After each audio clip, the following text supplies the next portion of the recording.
Laborant es el plan del Servicio Valenciano de Empleo y Formación para ofrecer a los ciudadanos los mejores espacios pensados para la búsqueda de empleo.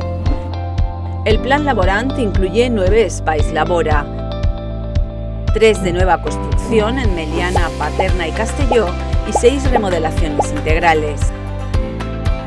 5 nuevos Labora Formació, 1 de nueva creación en Almàssera y en Alicante y 3 remodelaciones integrales. Mejora de las instalaciones en toda la red de centros. Un nuevo espacio de referencia para la orientación en Altea.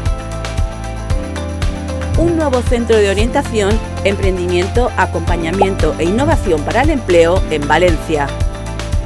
Labora destinará más de 8 millones de euros a este plan que beneficiará a más de 430.000 personas.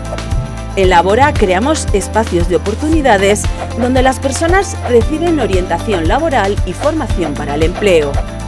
Un nuevo modelo de centros que responde a las nuevas necesidades de las personas, espacios abiertos e innovadores que potencian la interrelación. Laborant, construyendo oportunidades.